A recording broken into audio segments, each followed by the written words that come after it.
നമസ്കാരം. രാജ്യത്ത് കോൺഗ്രസ് നയിക്കുന്ന ഇന്ത്യ മുന്നണി അധികാരത്തിലെത്തുമെന്ന് കർണാടക PCC അധ്യക്ഷനും ഉപമുഖ്യമന്ത്രിയുമായ DK ശിവകുമാർ.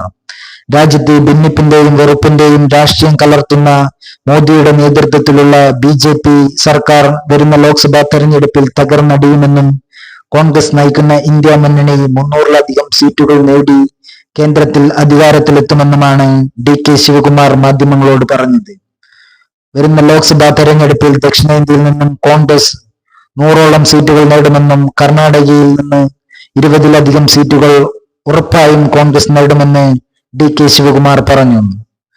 അഴിമതിയും വർഗീയതയും മാത്രം നിറഞ്ഞ മോദി ഭരണകൂടത്തെ തങ്ങളുടെ ജനാധിപത്യത്തിലെ ഏറ്റവും വലിയ ആയുധമായ വോട്ട് ചെയ്തുകൊണ്ട് മോദി ഭരണകൂടത്തെ കേന്ദ്രത്തിൽ നിന്നും പുറത്താക്കിക്കൊണ്ട് രാജ്യത്തെ മതേതരത്വം ജനാധിപത്യം തിരിച്ചുപിടിക്കാൻ കോൺഗ്രസിന്റെ നേതൃത്വത്തിൽ ഇന്ത്യ മുന്നണിയെ വലിയ രീതിയിലുള്ള ഭൂരിപക്ഷം നൽകിക്കൊണ്ട് കേന്ദ്രത്തിൽ അധികാരത്തിലെത്തിക്കും രാജ്യത്തെ ജനത എന്നാണ് DK ശിവകുമാർ പറയുന്നത്.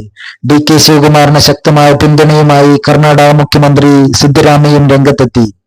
കർണാടകയിൽ BJP എക്കാലത്തെയും വലിയ തിരിച്ചടി നേരിടേണ്ടി വരുന്ന ലോക്സഭാ തെരഞ്ഞെടുപ്പിലെന്ന് സിദ്ധരാമയ്യ പറഞ്ഞു. 20-ലധികം ലോക്സഭാ സീറ്റുകൾ നേടിക്കൊണ്ട് കോൺഗ്രസ് രാജ്യത്ത് അധികാരത്തിൽ വരാൻ പോകുന്ന ഇന്ത്യ മുന്നണിക്ക് വലിയ രീതിയിലുള്ള കരുത്തു പകരുമെന്നും സിദ്ധരാമയ്യ പറഞ്ഞു. കോൺഗ്രസിന്റെ ശക്തമായ രീതിയിലുള്ള തെരഞ്ഞെടുപ്പ് പ്രചാരണ പ്രവർത്തനങ്ങളാണ് കർണാടകയിൽ നടന്നുകൊണ്ടിരിക്കുന്നത്. DK ശിവകുമാറും സിദ്ധരാമയ്യയും ഒറ്റക്കെട്ടായാണ് സംസ്ഥാനത്തെ തെരഞ്ഞെടുപ്പ് പ്രചാരണങ്ങൾ നയിക്കുന്നത്.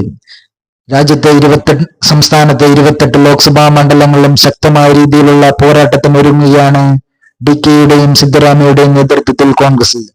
സംസ്ഥാനത്തെ 28 ലോക്സഭാ മണ്ഡലങ്ങളിലെ സ്ഥാനാർത്ഥികൾക്കും പ്രചാരണ പ്രവർത്തനങ്ങളിൽ ജനങ്ങളിൽ നിന്നും വലിയ സ്വീകാര്യതയാണ് ലഭിച്ചുകൊണ്ടിരിക്കുന്നത്. കർണാടകയിലെ BJP-JDS സഖ്യത്തെ ജനങ്ങൾ തൂത്തെറിയുമെന്ന് കർണാടക PCC അധ്യക്ഷൻ DK ശിവകുമാർ പറഞ്ഞു.